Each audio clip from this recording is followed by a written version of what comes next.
நாங்கள் எங்களை மக்கள் நம்ப செய்ய வேண்டும். தேர்தலில் வாக்களித்து விட்டார்கள் என்பதற்காக மக்கள் எங்களை நம்பிவிட்டார்கள் என்றதல்ல கருத்து. ஏனென்றால் தேர்தல் முறைமையில் இருக்கின்ற பலவீனங்கள் காரணமாக அந்த வெற்றி ஈட்டப்படலாம். சிஸ்டம் ஒன்றுதான். இப்ப நீங்க அமெரிக்காவில் பார்த்தீங்கன்னு சொன்னால் ரிப்பப்ளிக்கன் என்றும் இருக்கும், டெமோக்ராட்டிக் என்றும் இருக்கும். இயக்கிறவர் பின்னிக்கு இருந்த ஒருவன் தான். இவர்கள் இங்கு தங்களுக்கான ஒரு கட்சி அமைக்கின்ற பொழுதுதான் அந்த கட்சியின் அடிப்படையிலே அவர்கள் தங்களுடைய தேவைகளையும் குறைகளையும் எடுத்துக் கூறுவது மட்டுமில்லை, தங்களுடைய விருப்பக்கேற்ப அனைத்துலக தொடர்புகளையும் மேற்கொள்ளக்கூடிய வலிமையை பெறுவார்கள். தாங்களாகவே இந்த முடிவை எடுத்து தாங்களாகவே அதில் ஒற்றுமையாக செயற்பட்டிருக்கிறார்கள். அது இவர்களுக்கு மிகப்பெரிய ஒரு செய்தி. எங்களுடைய மக்கள் தங்களுடைய விருப்பை வெளிப்படுத்திய பொழுது இந்த 1977 ஆண்டு தேர்தல் முடிவுக்கு பின்னர் தேர்ந்தெடுக்கப்பட்ட பாராளுமன்ற உறுப்பினர்கள் எங்களுடைய ஈழத்தமிழ் தேசிய சபை அமைப்போம், அந்த தேசிய சபையின் ஈழத்தமிழர்களுக்கான அரசியலமைப்பை உருவாக்குவோம் என்று சொல்லித்தான் நீங்கள் மக்களிடமிருந்து வாக்கை வாங்கினீர்கள். ஆனால் எந்த தேசிய சபை அமைத்தீர்கள்? ஆட்சியில் அதிகாரத்தில் இருக்கிறது இலங்கையில் ஆரம்பிக்கிறார்களோ அவர்களுடைய காலில் போய் விழுந்தீர்கள். அதே மாதிரியாக பிராந்திய மேலாண்மைகளிடமும் அனைத்துலக வெள்ளாண்மைகளிடம் போய் காலிலே விழுகின்ற ஒரு அரசியல் வலிமையை தோற்றுவித்தீர்கள். நீங்கள் அதை தோற்றுவித்தீர்கள். அந்த சிஸ்டம் அவர்கள்ட்ட அப்படித்தான் இருக்கின்றது. எனவேதான் இப்போது அதற்கு மாற்று நடவடிக்கையாக முஸ்லிம் மக்கள் தங்கள் போக்கை மாற்றி அமைத்திருக்கிறார்கள். சீனா புதிய அரசியல் ஒழுங்குமுறையினுடைய தலைமையை ஏற்றுக்கொண்டு வருகிறது. வெளிப்படையான ஒன்றாக இருக்கின்றது. அப்படியான சூழலில் அமெரிக்கா தடுமாறுகிறது. அது தனக்கான அந்த அதிகார பலத்தை கட்டமைப்புக்கான முயற்சிகள் செயல்பட்டுக் கொண்டிருக்கிறது, எல்லா ஐரோப்பிய நாடுகளையும் சேர்த்து.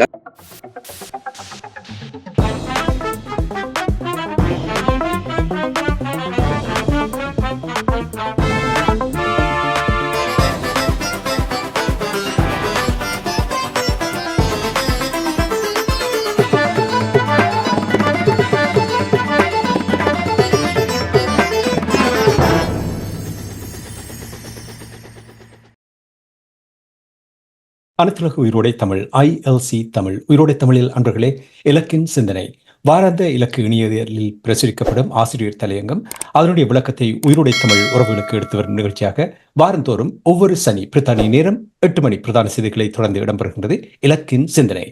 இன்றைய நிகழ்ச்சியில் எங்களோடு தமிழ் அறிஞர், மூத்த ஆய்வாளர் மற்றும் போரியல் ஆய்வாளர் அரசு அவர்களும் இணைந்திருக்கின்றார்கள். வணக்கம் மாஸ்டர். வணக்கம் தராஞானி. வணக்கம் அருஸ். வணக்கம் அரசு அவர்களே. வணக்கம் தராஞானி. வணக்கம் மாஸ்டர். இன்றைய இலக்கின் சிந்தனை நிகழ்ச்சியில் இன்றைய ஆசிரியர் தலையங்கம் ஈழத்தமிழர் பெருமையை பேணுவதற்கு அழுத்த குழுவாக ஈழத்தமிழர்கள் மாறுவதற்கு பிரித்தானிய தேர்தல் முடிவுகள் வழிகாட்டட்டும் என்ற தலைப்பை இங்கே மாஸ்டர் தந்திருக்கிறீர்கள். எவ்வாறு வழிகாட்டப் போகின்றது கூறுங்கள். பிரித்தானிய தேர்தல் முடிவுகள் வெளியாக இருக்கின்றன. மீண்டும் ஒரு அதிகார மாற்றம் ஏற்பட்டிருக்கின்றது. லேபர் கட்சி 412 பாராளுமன்ற உறுப்பினர்களை கொண்ட பெரு வெற்றியை பெற்றிருக்கின்றது.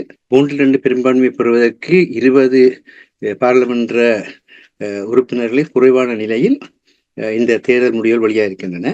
இதில் முக்கியமான விடயம் என்னவென்று சொன்னால், லேபர் கட்சிக்கு 34% வாக்குகள் தான் அளிக்கப்பட்டிருக்கின்றன. கன்சர்வேட்டிவ் கட்சிக்கு 24% வாக்குகள் அளிக்கப்பட்ட. ஆனால் 34% வாக்களை பெற்ற லேபர் கட்சி 412 பாராளுமன்ற உறுப்பினர்களை பெற 24% வாக்களை பெற்ற கன்சர்வேட்டிவ் கட்சி 121 உறுப்பினர்களை பெற்றிருக்கின்றது.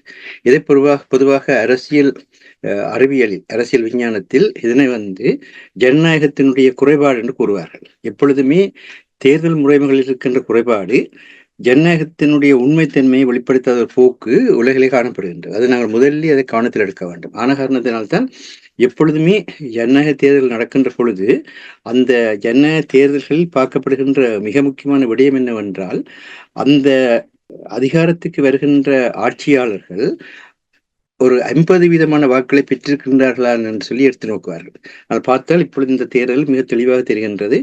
எந்த ஒரு தொகுதியிலும் பெரும்பாலும் லேபர் கட்சி 50% வாக்களை பெறவில்லை. பொதுவாக 35%, 34%, ஆக கூடினால் 40% வாக்களை பெற்றிருக்கின்றார்கள்.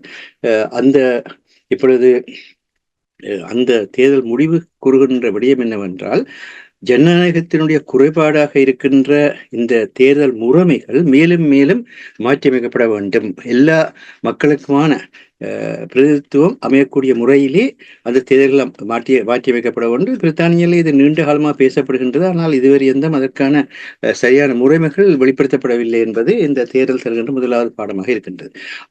அதே நிலையில்தான் இலங்கையிலும் கூட வடக்கு கிழக்கு தமிழருடைய தாயகம் என்கின்ற அந்த அடிப்படையிலே வடக்கு கிழக்குக்கான பிரதிநிதித்துவம் என்ற அடிப்படையிலே ஆரம்பத்திலே வகுப்பற பிரதிநிதித்துவம் சொல்லி இருந்தது. ஆனால் காலப்போக்கில் அதை மாற்றி எல்லா மக்களுக்குமான வாக்குரிமை என்கின்ற ஒரு முறைமையை கொண்டு வந்த பொழுதுதான் எண்ணிக்கையில் வடக்கு கிழக்கை தவிர்ந்த பகுதிகள் எண்ணிக்கையில் பெரும்பான்மையராக இருந்த சிங்களவர்கள் பெரும்பான்மை கட்சியினர் என்ற வகையிலும் அந்த பெரும்பான்மை கட்சியினர் சொல்வதை சிறுபான்மையினர் கேட்க வேண்டும் என்ற நிலையிலும் அந்த தேர்தல் முறைமை மாறுபட்டது.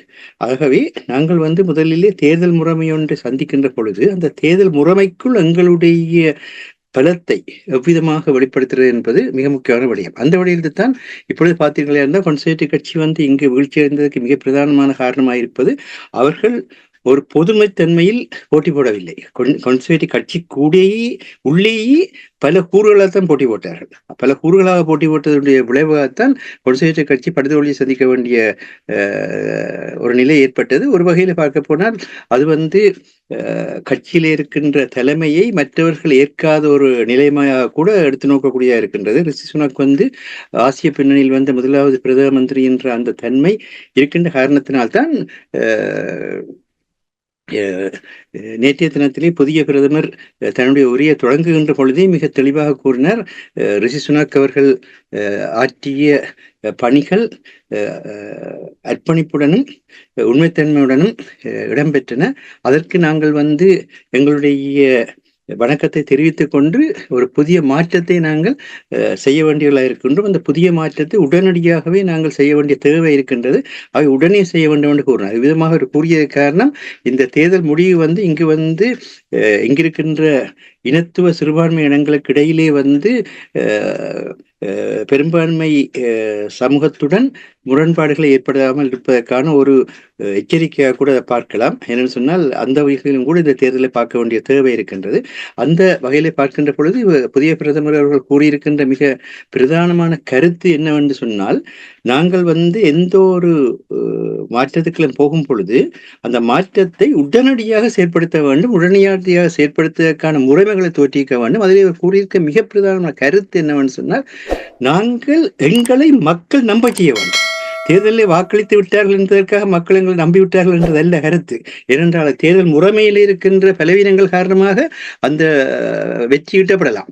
அந்த வெற்றி ஈட்டப்படுகின்ற பொழுது அந்த வெற்றி எனக்கான ஒரு பெருவெற்றியை நினைத்துக்கொண்டு என்னை மக்கள் நம்பிவிட்டார்கள் நினைத்துக்கொண்டு செயற்பட தொடங்கினா இருந்தால் நான் மக்களுக்கு எதிராக செயற்படுவேன். இதுதான் தமிழ் அரசியல்வாதிகள் செய்கிற மிக பிரதானமான சிக்கலாக இருக்கின்றது. ஆகவே அதை அவர் நேரடியாக சொன்னார். நாங்கள் இப்பொழுது எங்களுக்கு முதல் இருக்கிற வேலை அவர் வேறொன்றையும் சொல்லவில்லை. வெளிநாட்டு பிரச்சனை அது இது எதுவுமே சொல்லவில்லை. ஆனால் இன்றைக்கு அமைச்சரவை இந்த காலையில கூடுகின்றது. அமைச்சரவை கூடிய பின்னர் நாளைக்கு அவர் நேட்டோவினுடைய புதிய தலைமையை ஏற்றிருக்கின்ற நெதர்லாண்ட்ஸ்ல பின்னணியிலே நேட்டோ அமைப்பை சந்திப்பதற்காக அவர் ஞாயிற்றுக்கிழமை செல்ல இருக்கின்ற என்ற செய்திகள் வருகின்றது. ஆகவே அவர்களுடைய மிக பிரதானமான விடயம் இந்த பிரித்தானியோட பாதுகாப்பு, ஐரோப்பியாவுடைய பாதுகாப்பு, அதே நேரத்தில் அவர்களுடைய கூட்டாண்மையாக இருக்கின்ற அமெரிக்காவுடைய பாதுகாப்பு என்பது இவர்களுடைய மிக முக்கியமான விடயம். அந்த தன்மைகள் தான் இருந்தாலும் கூட அவர் அதற்கு முக்கியத்துவம் கொடுக்கவில்லை. அதற்கு பதிலாக அவர் என்ன சொன்னார் என்றால், மக்கள் எங்களை நம்ப செய்ய வேண்டும். அந்த அடிப்படையை முதலில் வைத்துக் கொண்டு நாங்கள் எங்களுடைய ஸ்டட்ஃபோர்ட் அண்ட் பவ் தேர்தல் தொகுதியிலே எங்களுடைய ஈழத்தமிழர்களுடைய பிரித்தானிய இனத்துவ சிறுபான்மையினர்கள் சார்பாக போட்டியிட்ட லேபர் கட்சியிலே போட்டியிட்ட உமாகுமரன் அவர்களுடைய தேர்தல் தொகுதி வாக்கு அளிப்பு முறையை மையமாக வைத்துத்தான் இந்த ஆசிரியர் தலையம் எழுதப்பட்டிருக்கின்ற இந்த ஒரு தொகுதியை மையமாக வைத்து நாங்கள் பேசப்படுகின்ற பொழுது அது பொதுவாக எல்லா தொகுதிகளுக்குமான ஒரு பொதுப்பண்பையும் அது கொண்டதாக இருக்கின்றது. அவ்விதமாக பார்க்கின்ற பொழுது இந்த ஸ்டட்ஃபோர்ட் அண்ட் பவ் தேர்தல் தொகுதியில் அளிக்கப்பட்ட வாக்குகளில் 44% ஒரு வீதமான 19,145 வாக்களை பெற்ற அவருக்கு அடுத்தபடியாக வந்த 17.5% வாக்களை பெற்ற கிரீன் கட்சியைச் சேர்ந்த ஜோ ஹட்சன் ஸ்மால் பெற்ற 7,511 வாக்களை விட 11,634 மேலதிக வாக்குகளால் லேபர் கட்சியின் குமாரன் வெற்றி பெற்றுள்ளார். இதன்படி வெஸ்ட்மினிஸ்டர் பாராளுமன்ற வரலாற்றிலேயே பிரித்தானிய தமிழர் என்கின்ற இனத்துவ சிறுபான்மையினத்தின் முதல் பிரித்தானிய பாராளுமன்ற உறுப்பினர் என்ற வரலாற்று பெருமையை லேபர் கட்சியின் பாராளுமன்ற உறுப்பினர் உமாகுமரன் பெற்றுள்ளார். உமாகுமரன் அவர்கள் 14 ஆண்டுகால தோரி சித்தி பெற தவறிவிட்டது. இப்பொழுது மாற்றத்துக்கான நேரம். நாம் ஒன்று சேர்ந்து ஸ்டட்ஃபோர்ட் பவுக்கான எதிர்காலத்தை கட்டியெழுப்புவோம். நான் உங்கள் குரலாக வெஸ்ட்மினிஸ்டர் ஒலிப்பேன், அத்துடன் உங்களுக்காக போராடு என்று அவரது தேர்தல் கொள்கை விளக்க துண்டு பிரசுரத்தில் பதிவு செய்திருந்தார். இந்த வகையில் பிரித்தானிய பாராளுமன்ற உறுப்பினர் ஒருவரின் கடமை பொறுப்பு என்ன என்பதை அவர் எனது தொகுதி மக்களுக்கு எடுத்துரைத்து அவர்களின் வாக்குகளால் தெரிவாகியுள்ளார். இதனாலேயே அவர் இந்த கடமை பொறுப்புடன் லேபர் கட்சியின் பாராளுமன்ற உறுப்பினராகவும் அதே வேளையில் அவரது ஈழத்தமிழின தன்மையின் அடிப்படையில் பிரித்தானிய தமிழர்களின் தேசியத்தன்மையை பொதுவாகவும் ஈழத்தமிழர்களின் தேசியத்தன்மைக்காக சிறப்பாகவும் போராட வேண்டும் என்பதையும் இலக்கு விடத்தில் எடுத்துக் கூற விரும்புகிறது. இந்த மும்முனைப்பட்ட மக்கள் பணிகளில் இணைப்பு பாலமாக அவர் பணியாற்றி சிறப்பு பல பெற்றிட இலக்கு தனது வாழ்த்துக்களை தெரிவிப்பதில் பெருமகிழ்ச்சி அடைகின்றது. அதுவும் உலகில் ஈகத்தில் தன்னிகர் இல்லாத உரிமைக்காக போராடுவதில் அர்ப்பணிப்புகளையும் ஈடிணை இல்லாத வகையில் செய்த ஈழ தமிழ் பெண்களின் தொன்மையின் தொடர்ச்சியுமான உறுதியையும் அர்ப்பணிப்புகளையும் தனது மரபணுவாக கொண்டுள்ள மாண்புமை உமாகுமரன் அவர்களுக்கு அந்த மரபணுவை அவருக்கான வெற்றிகளுக்கான அடித்தளமாக விளங்கும் என்பதில் எந்த சந்தேகம் இல்லை என்பது இலக்கின் உறுதியான எண்ணம் என்று முதலில் கூறணும். என்னன்னு சொன்னால், இந்த தமிழினஸ், அதாவது இன்னொரு நாட்டில் வேறு மொழி பேசுகின்ற வேறு பண்பாட்டில் இன்னொரு நாட்டில் வாழ்ந்து கொண்டிருக்கின்ற பொழுது அந்த நாட்டினுடைய தன்மையைத்தான் அந்த மண்ணிலே பிறந்து வளர்கின்ற பிள்ளைகள் வெளிப்படுத்துவார்கள். அந்த வகையிலே எல்லா அரசியல் ஆய்வாளர்களும் சுட்டிக்காட்டுகின்ற ஒரு உண்மை என்னவென்று சொன்னால், அவர்களில் அந்த தன்மை இருக்கும். பெற்றோர்களுடைய தன்மை, பெற்றோர்களுடைய குடும்பத்திலே இருக்கின்ற பண்பாட்டினுடைய அடிப்படையான தன்மைகள் இருக்கும். ஆனவழியினால் இப்ப இங்கு இருப்பவர்கள் பிரித்தானிய தமிழர்களை தவிர, பிரிட்டிஷ் தமிழ்ஸை தவிர இவர்கள் ஈழத்தமிழர்கள் என்று சொல்லி கூற முடியாது. அதே மாதிரி தான் தமிழர்கள் இங்கு இருக்கின்றால் அவர்களை இந்தியன்ஸ் என்றோ அல்லது இந்திய தமிழர்கள் என்றோ கூற முடியாது. அவர்களிடத்திலே அந்த தமிழினஸ் இருக்கும், தமிழின தன்மை இருக்கும். அந்த தமிழின தன்மையின் அடிப்படையில் அவர்கள் வாழ்ந்து கொண்டிருக்கிற மண்ணில் தங்களுக்கான பிரதித்துவத்தை வெளிப்படுத்தி அங்கிருக்கின்ற ஜனநாயக பாரம்பரியங்களுக்கு கூடாக தங்களுக்கான முறைமைகளை சட்டத்துக்கும் ஒழுங்குக்கும் அமைய கட்டியெழுப்ப வேண்டிய பொறுப்புள்ளவர்களாக இருக்கின்றார்கள். இதுதான் அவருடைய முதல்நிலை பொறுப்பாக இருக்கும். அதே நேரத்திலே தங்களுடைய தாயகத்தினுடைய தாயகத்தை விட்டு எதற்காக தங்களுடைய தாயந்தையர் இங்கு புலம்பெயர்ந்தார்கள் என்கின்ற அந்த சிந்தனை அடிப்படையில் அந்த மண்ணுக்கான உண்மையான, நீதியான, நேர்மையான ஒரு அரசியல் மாற்றத்தையும், அந்த மண்ணினுடைய மக்கள் எதற்காக தங்களுடைய உயிர்களை ஈகம் செய்தார்கள், அர்ப்பணம் செய்தார்கள், எதற்காக தங்களுடைய வாழ்வை இழந்தார்கள் என்று அந்த அடிப்படையில் இவ்விதமாக அங்கே துன்பப்பட்டிருக்கின்றார்கள் என்ற அடிப்படையிலே அந்த மக்களுக்கான ஆதரவையும் தான் இவர்களால் வழங்க முடியும். ஈழத்தமிழர் உரிமையை பேணுவதற்கு அழுத்த குழுவாக ஈழத்தமிழர்கள் மாறுவதற்கு பிரித்தானிய தேர்தல் முடிவுகள் வழிகாட்டட்டும் என்று நீங்கள் உங்களுடைய தலைப்பு இருக்கின்றது. இந்த அழுத்த குழுவாக ஈழத்தமிழர்கள் மாறுவதற்கென்று நீங்கள் கூறுவதை விளக்கம் தர முடியுமா? முதலாவதாக இங்கிருக்கின்ற ஈழத்தமிழர்களுடைய இனவழி வந்த பிள்ளைகளுக்கு தங்களுடைய தாயகத்தினுடைய வரலாறு, தங்களுடைய தாயகத்தினுடைய பொருளாதார நிலை தெளிவாக தெரிய வேண்டும். இரண்டாவதாக, நாங்கள் ஏன் அந்த மண்ணை இழந்து நாங்கள் வேறு எந்த மண்ணில் வாழ்ந்தாலும் கூட காலப்போக்கில் அந்த மண்ணுக்குரியவர்கள் தான் மாறுவோம். அது வெளிப்படையான ஒன்று. இன்று சீசல்ஸில், மொரிஷியஸில் எல்லாம் பார்த்தால் அங்கே தமிழர்கள் வாழ்ந்தார்கள். என்று அவர்களுடைய பெயர்களில் தான் தமிழ் இருக்கின்றதே தவிர அவர்களுடைய வாழ்க்கையில் அவர்களால் தமிழை வெளிப்படுத்தி வாழ முடியாத சூழ்நிலை இருக்கின்றது. இப்பொழுது ஏற்பட்டிருக்கின்ற இந்த சோசியல் மீடியாக்களுடைய தன்மை காரணமாக, ஊடகத்தினுடைய வளர்ச்சி காரணமாக உலகத்தமிழினமாக நாங்கள் வாழ்வதற்கான ஒரு தன்மையை நாங்கள் பெற்றிருந்தாலும் கூட பேரரசர் சிவத்தம்பி அவர்கள் தெளிவாக கூறுவார்கள், தேசம் கடந்துரை மக்கள் நாங்கள், தேசம் கடந்துரை மக்களாக இருக்கிற நாங்கள் எங்களுடைய பிரச்சனைக்கும் முக்கியத்துவம் கொடுக்க வேண்டும். அதே நேரத்தில் எங்களுடைய தாயகத்தின் பிரச்சனைகளை அந்த இங்கே வாழ்பவர்கள் வெளிப்படுத்தக்கூடிய ஒரு அறிவூட்டலை, அந்த அறிவூட்டலுக்கூடாக அது அவர்களுடைய பிரச்சனைகளை, அந்த தாயகத்தினுடைய பிரச்சனைகளை, அந்த இங்கே வாழ்பவர்கள் வெளிப்படுத்தக்கூடிய ஒரு அறிவூட்டலை, அந்த அறிவூட்டலுக்கூடாக அது அவர்களுடைய பிரச்சனைகளை, அந்த அறிவூட்டலுக்கூடாக அது அவர்களுடைய இன்னொரு கடமையாக இருக்கின்ற அந்த உணர்வை, அதான் தமிழின உணர்வாக வேணும். இப்ப இஸ்ரேலியர்கள் வந்து கிட்டத்தட்ட 985 ஆண்டுகள் வெளிநாடுகளில் வாழ வேண்டிய ஒரு புலம்பெயர் சூழலில் வாழ்ந்தாலும் கூட அவர்கள் அதனை செய்தபடியினால் இஸ்ரேல் எப்பொழுதுமே அமுக்கக்குழுக்களாக இருந்தார்கள். ஒரு கட்டத்திலும் வந்து அவர்கள் வந்து பிறநாட்டிலே வாழ்றோம் என்பதற்காக தங்களுடைய தனித்துவத்தை இழக்கவில்லை. அது மாத்திரமில்லை, அந்த தனித்துவம் இங்கு அவர்கள் வாழ்வதற்கான தேவையாக இருக்கின்றது. அதான் அடுத்த கட்டத்திலே கூறுகின்றோம். அதாவது இவர்கள் இங்கு தங்களுக்கான ஒரு கட்சி அமைக்கின்ற பொழுதுதான் அந்த கட்சியின் அடிப்படையிலே வந்து அவர்கள் தங்களுடைய தேவைகளையும் குறைகளையும் எடுத்துக் கூறுவது மட்டுமில்லை, தங்களுடைய விருப்பக்கேற்ப அனைத்துலக தொடர்புகளையும் மேற்கொள்ளக்கூடிய வலிமையை பெறுவார்கள். அந்த வகையில் தான் இன்று பார்த்தீர்களா இருந்தால் லேபர் கட்சியினுடைய 4 முக்கிய தொகுதிகளில் இப்பொழுது பலஸ்தீனத்துக்கு ஆதரவாக கட்டமைக்கப்பட்ட முஸ்லிம்களுடைய கட்டமைப்பானது லேபர் கட்சியினுடைய 4 தொகுதிகளில், அதுவும் மிக முக்கியமான தொகுதிகள். லீஸ்டர் தொகுதியிலே லேபர் கட்சி நிழல் அமைச்சர்கள் அலுவலக அமைச்சர் ஜொனாத்தன் அஸ்பத் 13,760 வாக்களை பெற, இது காசாவுக்கான வெற்றி என போட்டியிட்ட ஷொக்கட் அடம் 14,739 வாக்களை பெற்று அங்கே வந்து அவர்களிடம் 1,069 வாக்குல தோல்வியடைந்தார். லேபர் கட்சியின் முன்னாள் ஹோம் செக்ரட்டரி ஜாக்ஸ்டோவின் தொகுதியாக விளங்கிய பிளாக்பர்னில் லேபர் கட்சியின் கேட் ஹொலன் 10,386 வாக்கள் பெற, முஸ்லிம் வேட்பாளரான அடன் ஹுசைன் 10,518 வாக்கள் பெற்று 132 வாக்களால் தோல்வி கண்டார். டிவஸ்பெரி அண்ட் பட்லியில் லேபர் கட்சியின் சான்சலர் ரேச்சல் ரீப்ஸின் முன்னாள் ஆலோசகர் ஹீத்தர் இக்பால் 8,707 வாக்கள் பெற, அவருடன் போட்டியிட்ட முஸ்லிம் வேட்பாளர் 15,646 வாக்கள் பெற்று 6,934 வாக்களால் அவர் தோல்வி கண்டார். பர்மிங்ஹாம் பெரி பாரில் லேபர் கட்சியின் பாராளுமன்ற உறுப்பினர் ஹலித் முகமட் 12,796 வாக்களை பெற, முஸ்லிம் வேட்பாளரான அஜூப் கான் 13,303 வாக்களை பெற்று 507 வாக்களால் தோல்வி இருந்தார். அது மட்டுமில்லை, பல தொகுதிகள், குறிப்பாக இல்ஃபர்ட் நோர்த்தில் இப்பொழுது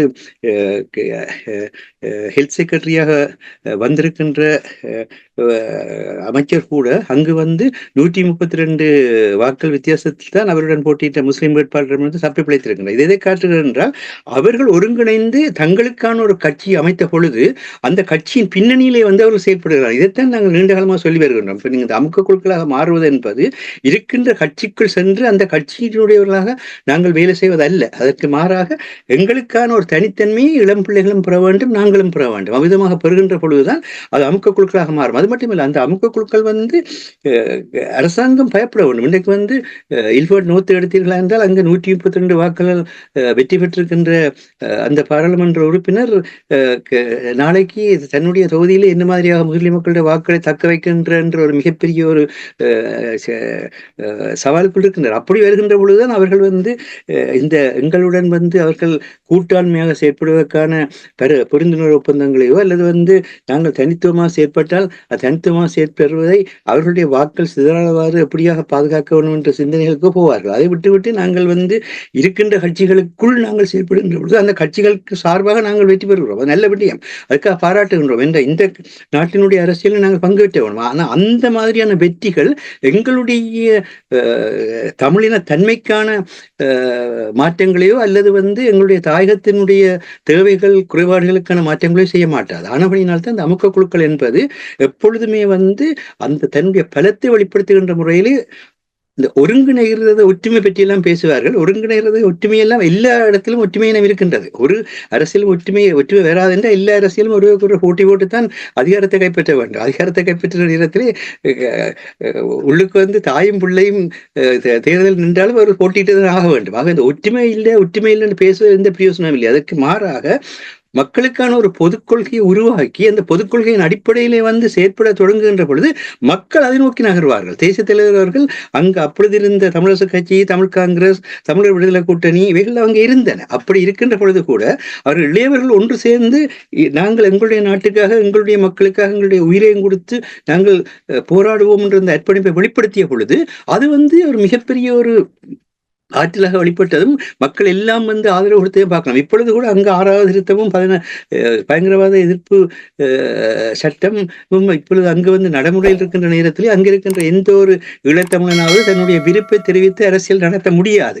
அப்படியான ஒரு சூழலில் வந்து அவர்கள் பொது வேட்பாளர் நியமித்து அந்த பொது வேட்பாளர் கூடாக வந்து ஒரு மக்கள் சபையொன்றை தாங்களே உருவாக்கி அதன் மூலமாக செயற்பட தொடங்குகின்ற பொழுது அந்த சபை வலிமை பெறுகின்ற பொழுதுதான் அங்கு வந்து மக்களுடைய உண்மையான தன்மை என்பது வெளிப்படும். இதுதான் அந்த அமுக்க குழுன்றது. பௌத்த பிக்குகள் வந்து இலங்கையினுடைய அரசியல் நேரடியாக இப்பொழுது 2000க்கு பிறகு அவர்கள் ஒரு சிலர் தேர்தலில் ஈடுபடுகின்றார்கள். ஆனால் அதற்கு முன்பு அவர்கள் தேர்தலில் ஈடுபடவில்லை. ஆனால் அவர்கள் என்ன செய்கின்றார்கள் என்றால் தங்களுடைய அந்த அழுத்தம் இல்லாமல் இலங்கையில் வந்து மக்கள் உங்களுக்கு வாக்களிக்க மாட்டார்கள் என்கின்ற அந்த அச்சத்தை வந்து தேர்தல் போட்டிட்டு ஒவ்வொருவருக்கும் ஏற்படுத்தி வைத்திருக்கின்றார். அதனால்தான் இடதுசாரி கட்சிகள் கூட பௌத்த சிங்கள பேரினவாதத்துக்குள் சென்றது. இப்பொழுது அனுரகுமார திசுநாயக்கா கூட இன்னத்துத்தான் அவர் பேசினாலும் கூட அவருக்கு உள்ளுக்குள் இருக்கின்ற உதறல் என்னவென்று சொன்னால் என்னை வந்து இந்த பௌத்த சிங்கள மக்கள் வந்து வாக்களிப்பார்கள் என்ற அச்சத்துக்குள் இருக்கின்றார். ஆகவே இதுதான் அந்த அமுக்கக்குழு என்பது. அதை விட்டு நாங்கள் அந்தந்த நாடுகளுடைய தன்மைக்காக நாங்கள் செயற்பட வேண்டும். அது வேறு விடயம். இப்பொழுது பார்த்தீங்கன்னா வந்து தேர்தல் முடிந்த கையுடன்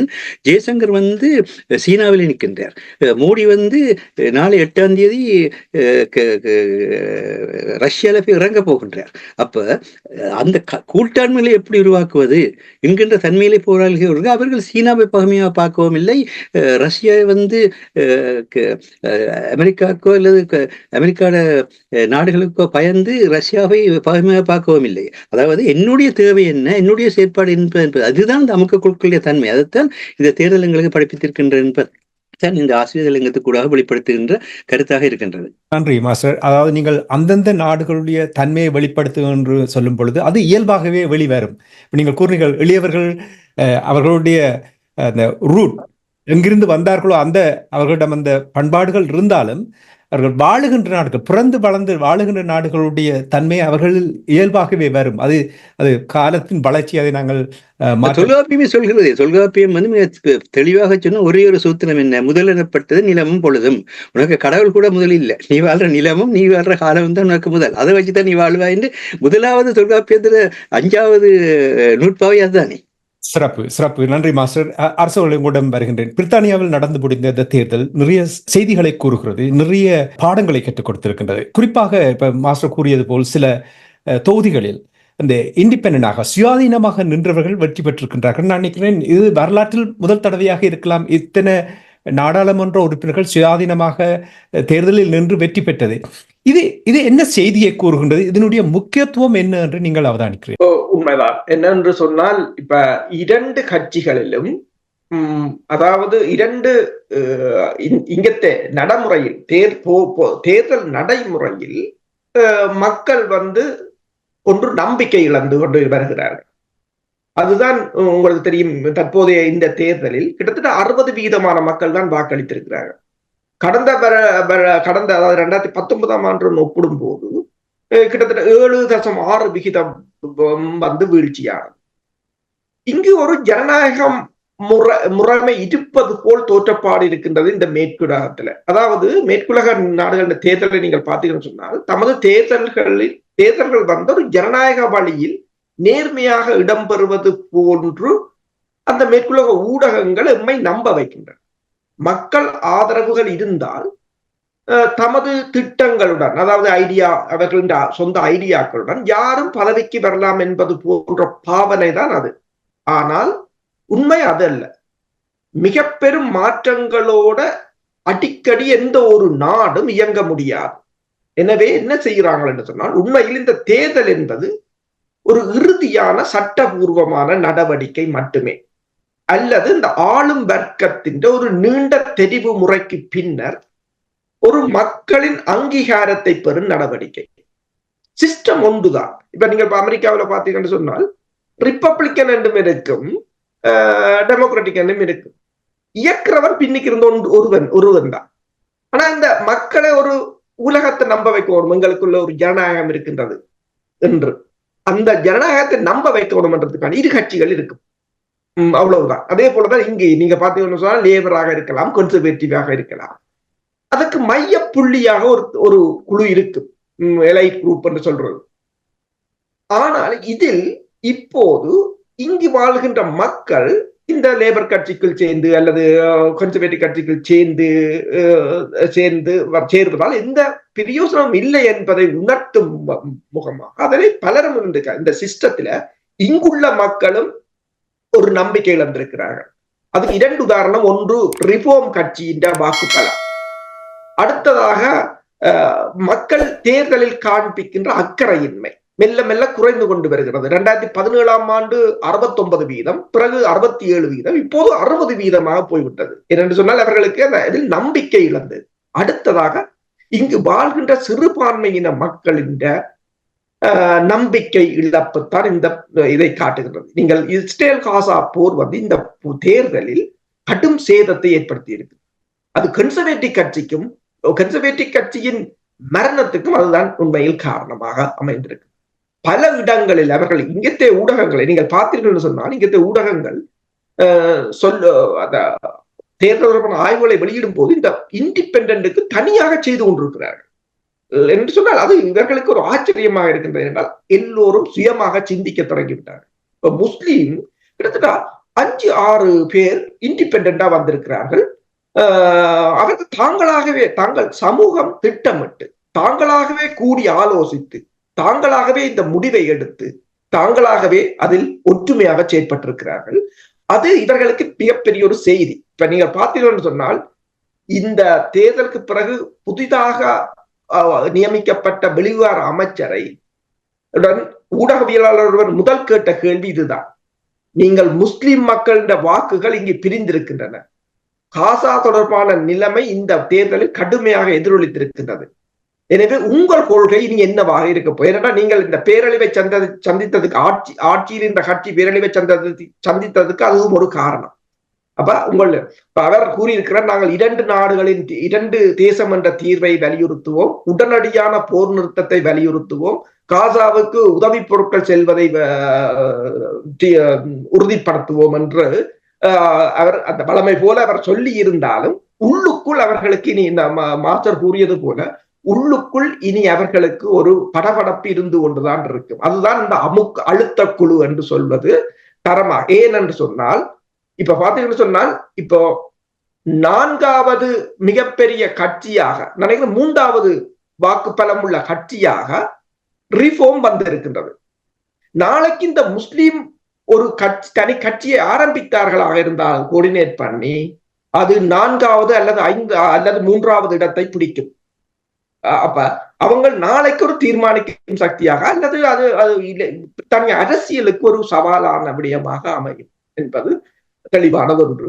இப்ப இந்த தேர்தல் நீங்கள் பார்க்கலாம் 2017ஆம் ஆண்டு இப்ப மாசம் கூறியது போல அந்த தேர்தல் முறைமையை பாருங்கள். 2017ஆம் ஆண்டு ஜெரமி கோபாயின் அவருடைய தலைமையில் லேபர் கட்சி போட்டியிட்ட போது 40% வாக்குகள். ஆனால் இப்போது இவர்கள் 412 சீட்டு எடுத்திருந்தாலும் 33% வாக்குகள். அப்ப ஒன்று உங்களுக்கு தெரிகிறது, வாக்குகள் சிதறியதால் வெற்றி பெற்றார்களே தவிர ஓகோன்று மக்கள் வாக்களிக்கவில்லை. அதாவது ஜெரமி கோபாயின் இருந்த காலத்தை விட ஆதரவு குறைந்துதான் இருக்கின்றது. ஏனென்றால் எதிரி வீக்காக இருக்கிறார், அதனால் நீங்கள் வெற்றி பெற்று விட்டீர்கள். அது லேபருக்கும் தெரியும். கொள்கை வகுப்பாளர்கள் இதையும் அலசி ஆராய்வார்கள்.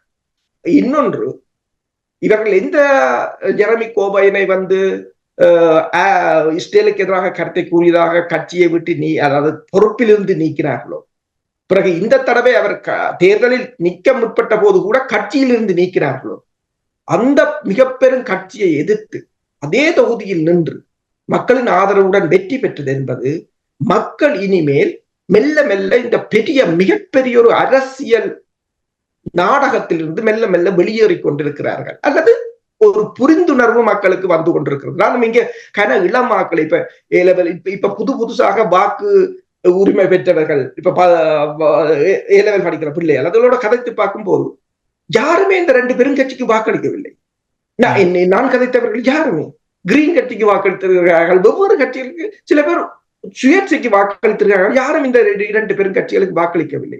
என்னும் போது எதிர்காலத்தில் இவர்கள் தங்களை மாற்றிக்கொள்ள வேண்டிய ஒரு பாடத்தை இந்த தேர்தல் போட்டியிருக்கின்றது. நல்லொரு பாடத்தை இந்த தேர்தல் கற்றுக் கொடுத்திருக்கின்றது. இனி நீங்கள் கூறிய ஒரு விடயம், முக்கியமான விடயம், அதாவது எல்லோரும் சுயாதீனமாக சிந்திக்க தொடங்கிவிட்டார்கள் என்ற தலையிடி மேற்கத்திய நாடுகளில், குறிப்பாக அமெரிக்கா, பிரித்தானியா, ஐரோப்பிய ஒன்றிய நாடுகள் இருப்பவர்களுக்கு, இது பிரான்சிலும் கூட அதே மாதிரியான நிலைமைகள் தான் இப்பொழுது ஏற்பட்டு கொண்டிருக்கிறது. இவை எல்லாமே ஒரு பெரிய தலையடியை கொண்டு வரப்போகின்றது. உலக ஒழுங்கில் நிறைய மாற்றங்கள் வந்து கொண்டிருக்கின்றது. அந்த மாற்றத்தின் ஊடாக இதுவும் அங்கே பின்னி பிணைந்திருக்கின்றது. இதனால் பெரிய ஒரு மாற்றத்தை நாங்கள் வெகு விரைவில் இந்த உலக பரப்பில் நாங்கள் காணலாம். சிறப்பாக உங்களுடைய கருத்தை தந்ததற்காக நன்றி. மாஸ்டர், உங்களிடம் வருகின்றேன். நீங்கள் ஆரம்பத்தில் கூறும் பொழுது ஸ்டாட்ஃபோர்ட் அண்ட் பவ் அந்த பகுதியில் ஈழத்தமிழ் பெண்மணி உமா குமரன் அவர்கள் வெற்றி பெற்றதை நீங்கள் கூறினீர்கள். இவருடைய இந்த வெற்றி நிச்சயமாக தமிழ் மக்களை பொறுத்த மட்டும் நிறைய எதிர்பார்ப்பு இருக்கும். இவர் பல விடயங்களை எங்களுக்காக செய்து தரப்போகின்றார் என்றெல்லாம் அந்த எதிர்பார்ப்பை நாங்கள் கொஞ்சம் அமர்த்தி வைத்திருக்க வேண்டும். என்றால் ஒரு தனி மனிதரால் நிறைய தாக்கத்தை உடனடியாக ஏற்படுத்த முடியாது. அதே நேரத்தில் அந்த அழுத்தத்தை அவருக்கு பிரயோகிக்க கூடாது என்பது என்னுடைய விருப்பமாக இருக்கின்ற இந்த நேரத்தில் நிச்சயமாக நீங்கள் மிக முக்கியமான விடயத்தை கூறியிருக்கிறீர்கள். நன்றி. பிரித்தானியாவை பொறுத்த மட்டும் உங்களுக்கு தெரியும், ஈழத்தமிழர்களுடைய பிரச்சனைக்கு முக்கிய காரணியாக பிரித்தானியா இருக்கின்றது. கடந்த காலங்களில் இங்கே இருக்கின்ற அமைப்புகள் லாபியிங் பலவற்றை செய்து கொண்டு வந்தார்கள். எவற்றை செய்தாலும் அவர்களுக்கு ஏற்கனவே தெரிந்த விடயத்தை அவர்கள் ஒரு கச்சிதமாக அதை மெதுவாக தாமதமாக அதை இழுத்தடித்து கொண்டு வந்திருக்கின்ற இந்த நேரத்தில் ஈழத்தமிழர்களுடைய பங்களிப்பு நாடாளுமன்ற உறுப்பினர்களாக உள்ளே செல்லும் பொழுது இதை ஒரு அடுத்த கட்டத்துக்கு மெதுவாக நகர்த்துவதற்கு இது வழிவகுக்கும் என்று நீங்கள் நம்புகிறீர்களா? நிச்சயமாக. நான் மக்களுடைய வாக்குகளால் தெரிவு செய்யப்பட்டவர்களை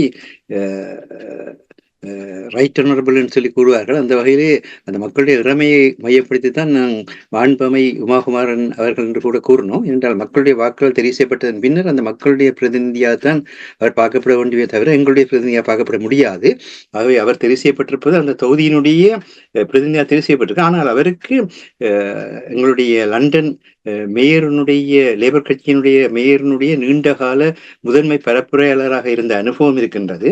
அத்துடன் கூட அவர் அரசியல் அறிவியல் துறையில் அவர் பல்கலைக்கழக பட்டப்படிப்பை மேற்கொண்டவராக இருக்கின்றார். அவை அவருக்கு இப்ப இருக்கின்ற பாராளுமன்ற முறைமைகளும் கட்சிகளுடைய முறைமைகளும் எல்லாமே மிக தெளிவாக இருக்கின்ற ஒரு பாராளுமன்ற உறுப்பினராக உமாகுமரன் அவர்கள் இருக்கின்றார். ஆகவே அவரால் இந்த பிரச்சனையை விளங்கி கொண்டு எந்த முறையில் அமுக்கக்குழுவாக செயற்பட வேண்டும் என்பது நீங்க சொல்ற பொழுது அவர் இப்பொழுது லேபர் கட்சியில் இருக்கின்ற மற்ற பாராளுமன்ற உறுப்பினர்களையும் மற்ற கவுன்சிலர்ஸையும் சேர்த்துத்தான் அவர் அந்த அமுக்கக்குழுக்கை உருவாக்கி செயற்பட வேண்டிய ஒரு தன்மைகள் வருவார்.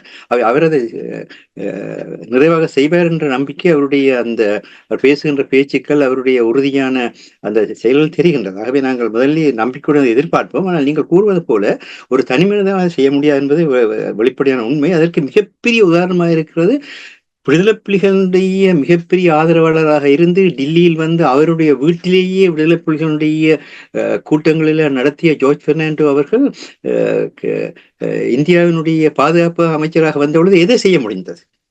இந்தியாவுடைய பாதுகாப்பு அமைச்சராக இருந்தார். ஆனால் அவருக்கு விடுதலை புலிகளுடைய அந்த போராட்டத்தினுடைய தேவையும் அதனுடைய தன்மையும் மிக தெளிவாக தெரியும். அப்படி இருந்தும் அவரால் என்ன செய்ய முடிந்தது? என்னன்னு சொன்னால் நீங்கள் இப்பொழுது அருஸ் கூறியது முக்கியமான விடயம். இது ஒரு சிஸ்டம், ஒரு முறைமை.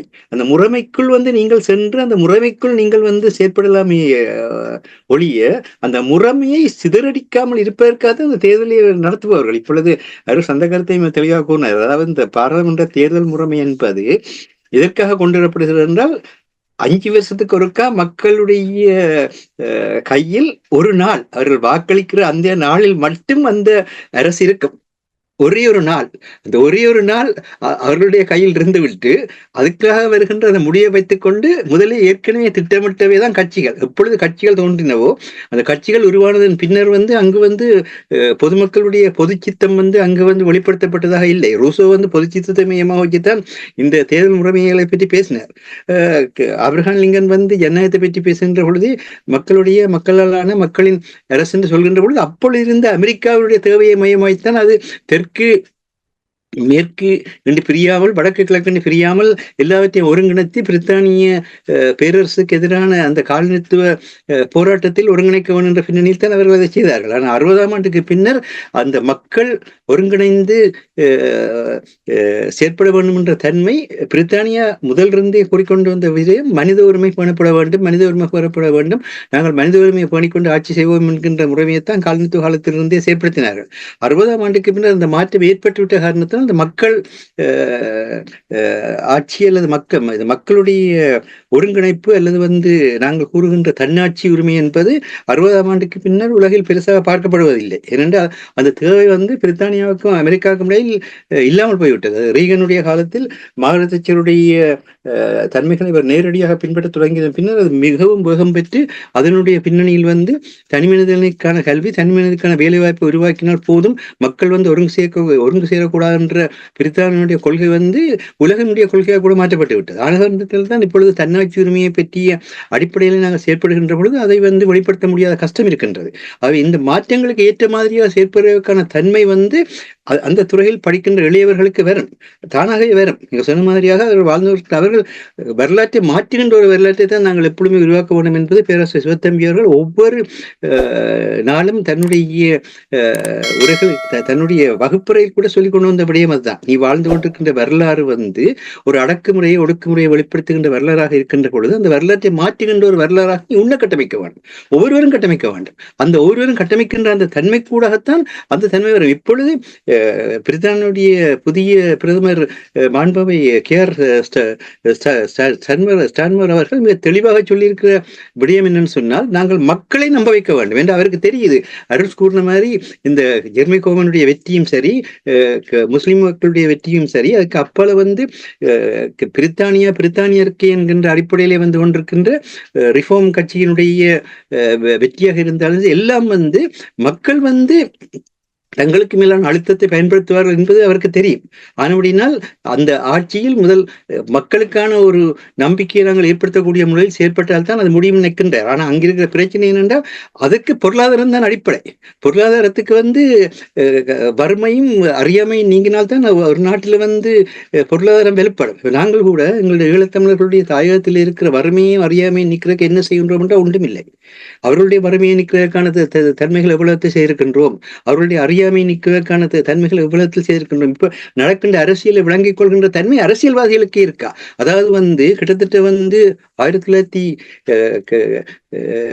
1970களிலிருந்து கிட்டத்தட்ட இன்றைக்கு 50 ஆண்டுகளுக்கு மேலாக ஈழத்தமிழினத்தை அதனுடைய விருப்பின் பேரில் வழிநடத்தாமல் தன்னுடைய விருப்பின் பேரில் வழிநடத்திய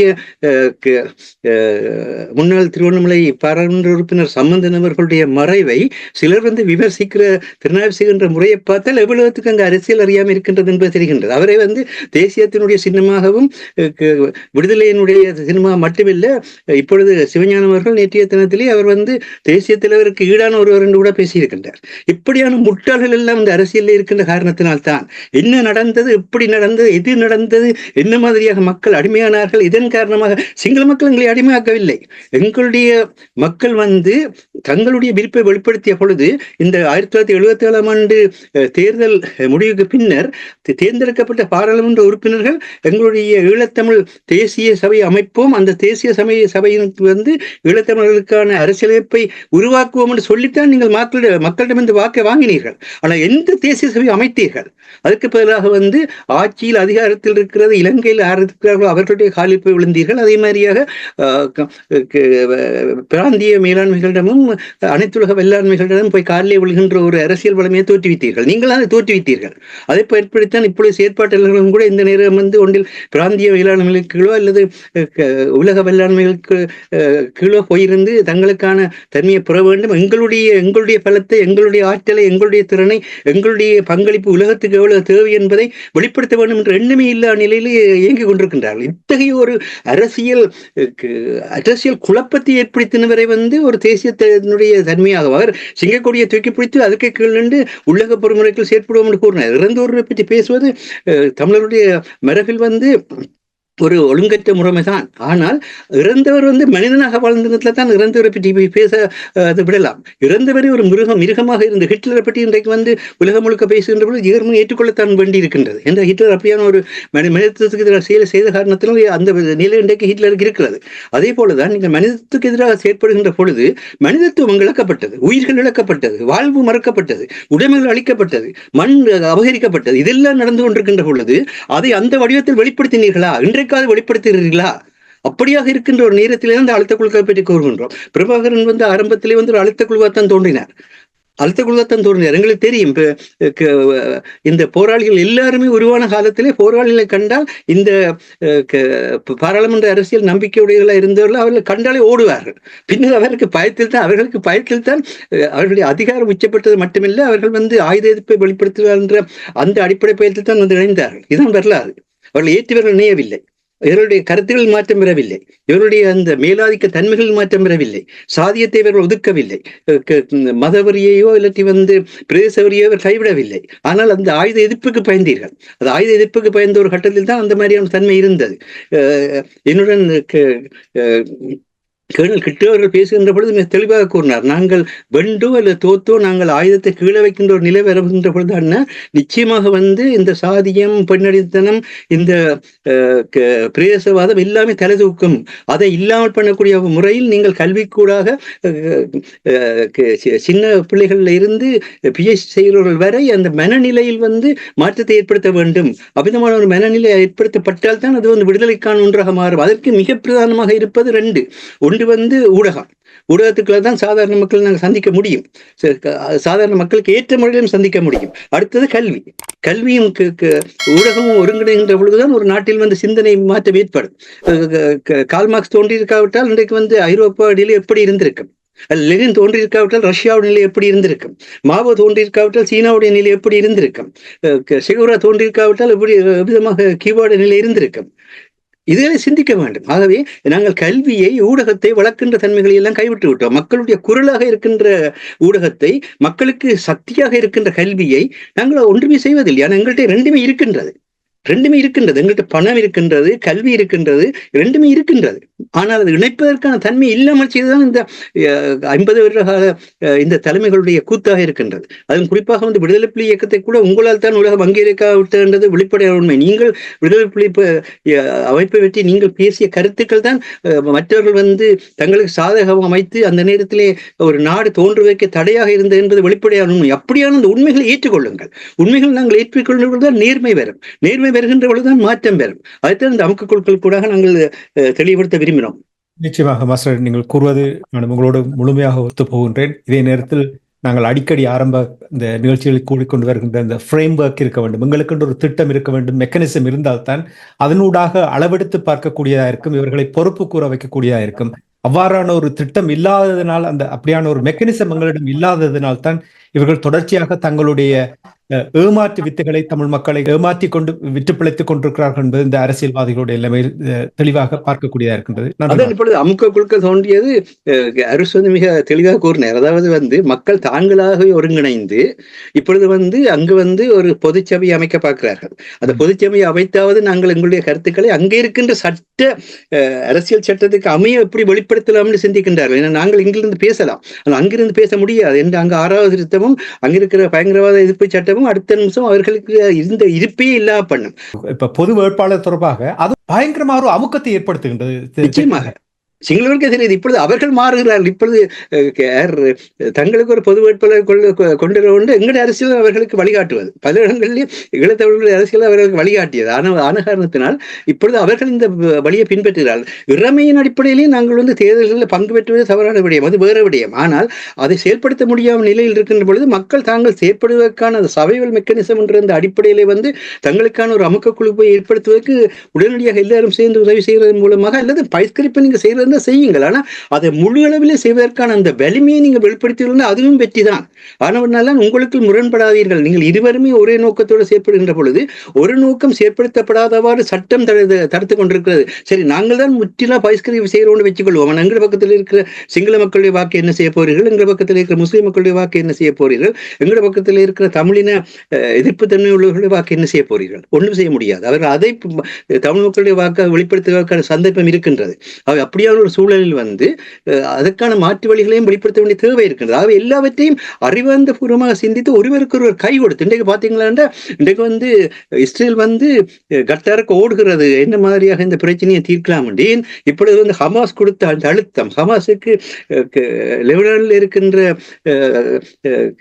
மற்ற அமைப்புகள் கொடுத்த அழுத்தம், அதன் காரணமாக இன்றைக்கு அமெரிக்காவும் இஸ்ரேலும் என்ன மாதிரியாக இந்த பிரச்சனையை தீர்க்கலாம் என்று மண்டே போட்டு குழப்புற நிலையில் இருக்கிறதை பார்க்கிறோம். ஆக இதுதான் அழுத்தம், இதுதான் அழுத்தத்தில் தன்மை. இப்பொழுது இந்தியா அந்த ஒரு தேவையில் இருக்கிறது. இந்தியா இப்பொழுது குளோபல் சவுத் என்கின்ற ஒரு கோட்பாட்டை இந்தியா முன்னெடுக்கின்றது. அதாவது சீனா புதிய அரசியல் ஒழுங்குமுறையினுடைய தலைமையை ஏற்றுக்கொண்டு வருகிறது. வெளிப்படையான ஒன்றாக இருக்கின்றது.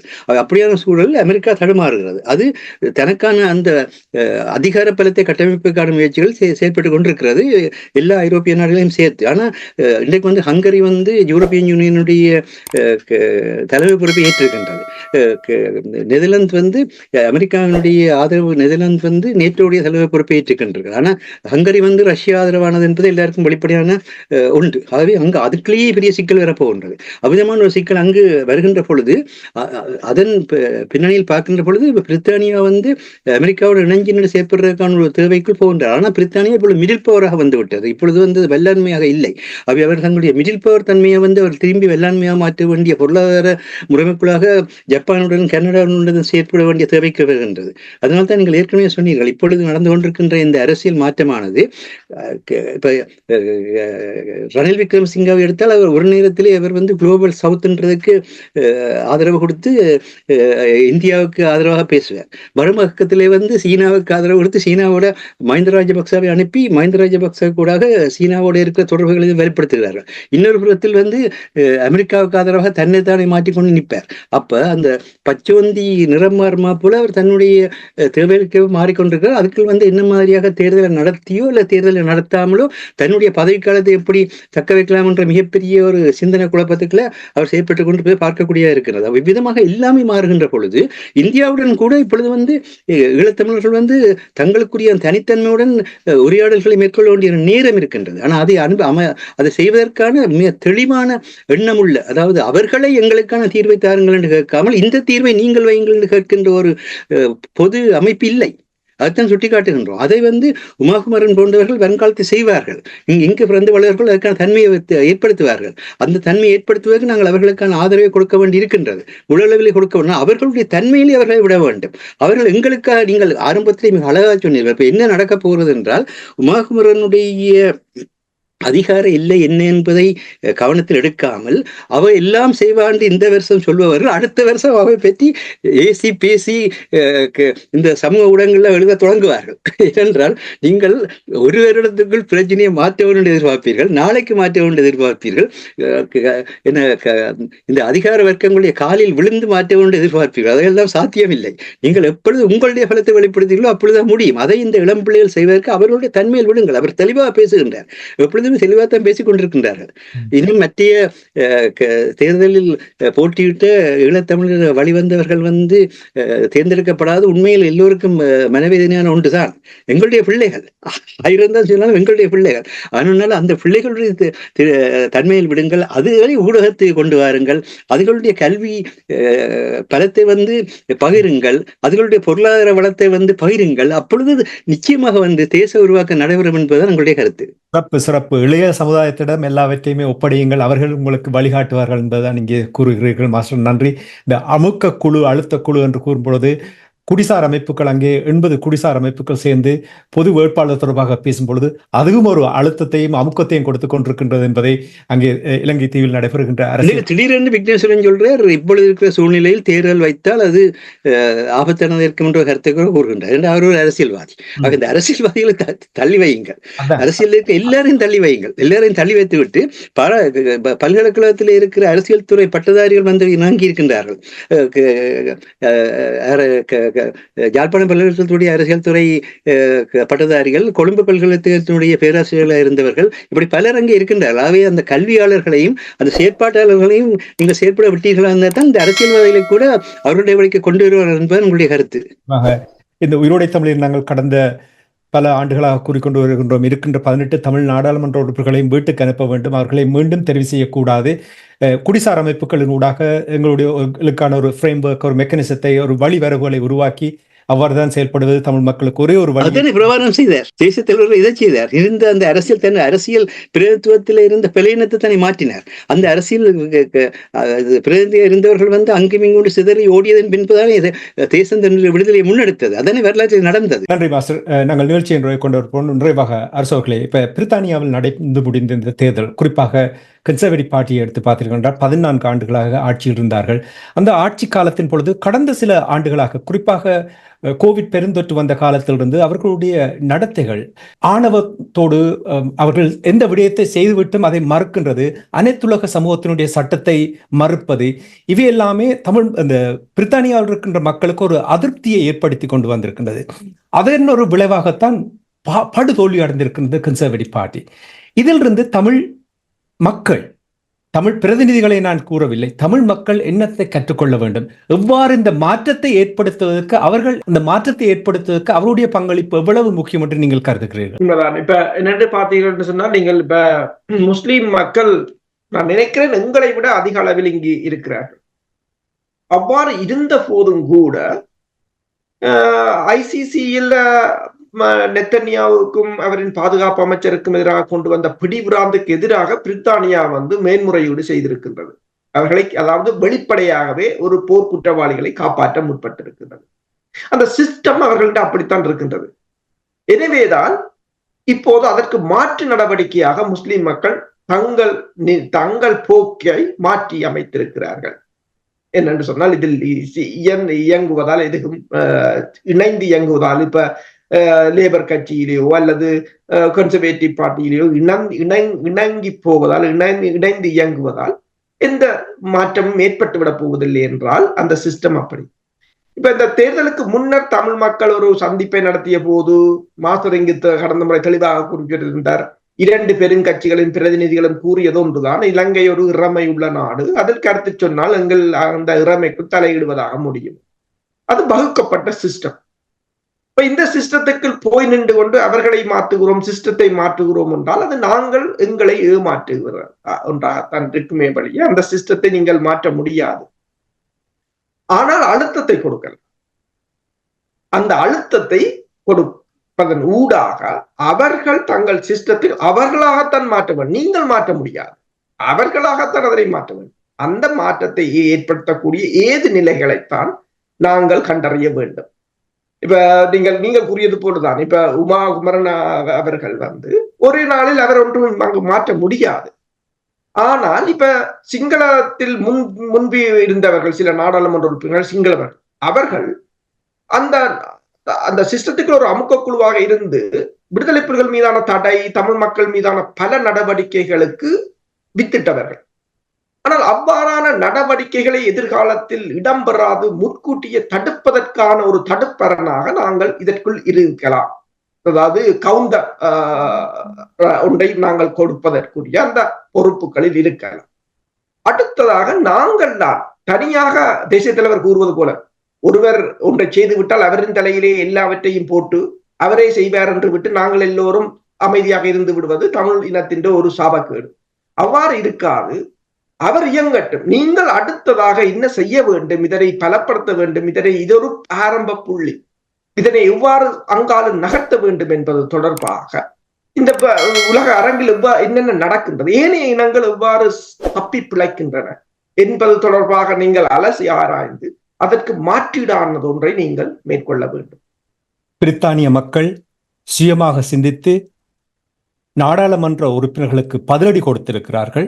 கன்சர்வேட்டிவ் நாடாளுமன்ற உறுப்பினர்கள் மட்டுமில்லை, நீங்கள் அடிக்கடி கூறிக்கொண்டு வந்த விடயம் எவ்வாறு எதிர்ப்பு வாக்கு அளித்தார்கள் என்ற விடயங்களை, இந்த விடயத்தை எங்களுடைய தமிழ் மக்கள் சுயமாக சிந்திக்க எப்போ தொடங்கிவிட்டார்கள்.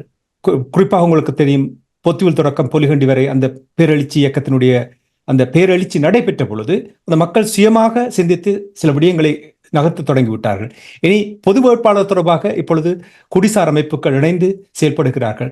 சுயமாக தமிழினமும் சிந்தித்து அரசியல்வாதிகளுக்கு நல்லொரு பதிலடி கொடுக்க வேண்டும், நல்லொரு கட்டமைப்பை உருவாக்கி அதனூடாக தமிழ் மக்களுடைய வேணவாவை அடைய வேண்டும் என்று இந்த நேரத்தில் வேண்டிக் கொண்டு இன்றைய இலக்கின் சிந்தனை நிகழ்ச்சியில் சிறப்பாக கருத்துக்களை பதிவு செய்த தமிழ் அறிஞர் மூத்த ஆய்வாளர் ஃபட்மார் மாஸ்டர் அவர்களுக்கும் போரியல் ஆய்வாளர் அரசு அவர்களுக்கும் நன்றியை கூறிக்கொண்டு தனாஞானி இந்த நிகழ்ச்சியை நிறைவு கொண்டு வருகின்றேன். நன்றி வணக்கம் மாஸ்டர். நன்றி வணக்கம் அரசு அவர்களே. நன்றி வணக்கம்.